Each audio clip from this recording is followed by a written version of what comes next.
Nyarlathotep, the crawling chaos. I am the last. I will tell the audient void. I do not recall distinctly when it began, but it was months ago. The general tension was horrible.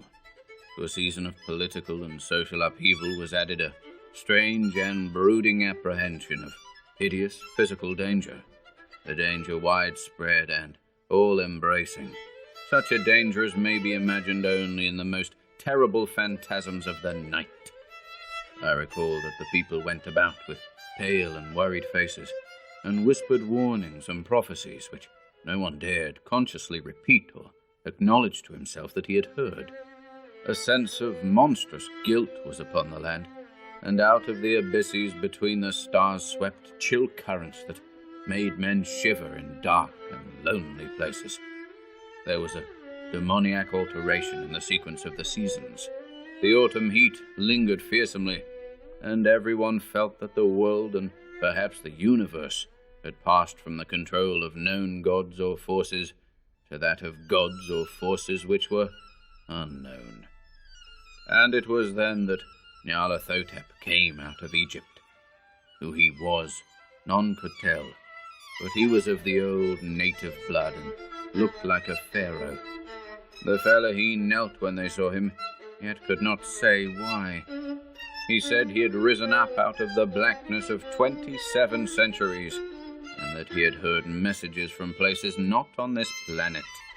Into the lands of civilization came Nyarlathotep, swarthy, slender, and sinister, always buying strange instruments of glass and metal, and combining them into instruments yet stranger.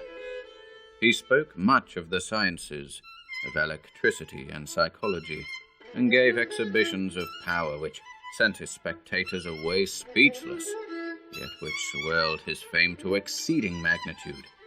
Men advised one another to see Nyarlathotep, and shuddered, and where Nyarlathotep went, rest vanished, for the small hours were rent with the screams of nightmare. Never before had the screams of nightmare been such a public problem. Now the wise men almost wish they could forbid sleep in the small hours, that the shrieks of cities might less horribly disturb the pale, pitying moon as it glimmered on green waters gliding under bridges, and old steeples crumbling against a sickly sky. I remember when Nyarlathotep came to my city, the great, the old, the terrible city of unnumbered crimes. My friend had told me of him, and of the impelling fascination and allurement of his revelations, and I burned with eagerness to explore his uttermost mysteries. My friend said they were horrible and impressive beyond my most fevered imaginings, that what was thrown on a screen in the darkened room prophesied things none but Nyarlathotep dared prophesy, and that in the sputter of his sparks there was taken from men that which had never been taken before, yet which showed only in the eyes. And I heard it hinted abroad that those who knew Nyarlathotep looked on sights which others saw not.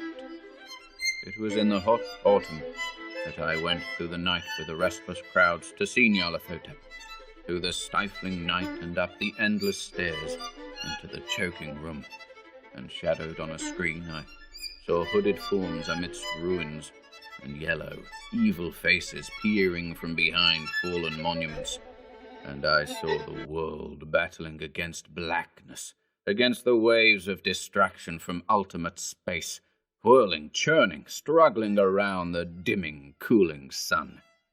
Then the sparks played amazingly around the heads of the spectators, and hair stood up on end, while shadows more grotesque than I can tell came out and squatted on the heads. And when I, who was colder and more scientific than the rest, mumbled a trembling protest about imposture and static electricity, Nyarlathotep drave us all out, down the dizzy stairs into the damp, hot, deserted midnight streets.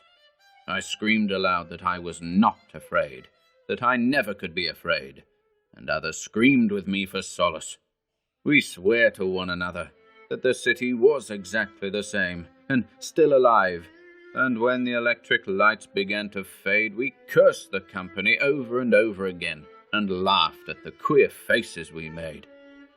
I believe we felt something coming down from the greenish moon, for when we began to depend on its light, we drifted into curious involuntary formations and seemed to know our destinations, though we dared not think of them.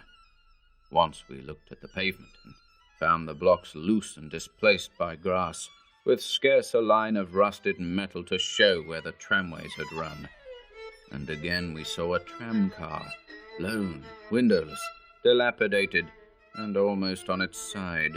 When we gazed around the horizon, we could not find the third tower by the river, and noticed that the silhouette of the second tower was ragged at the top.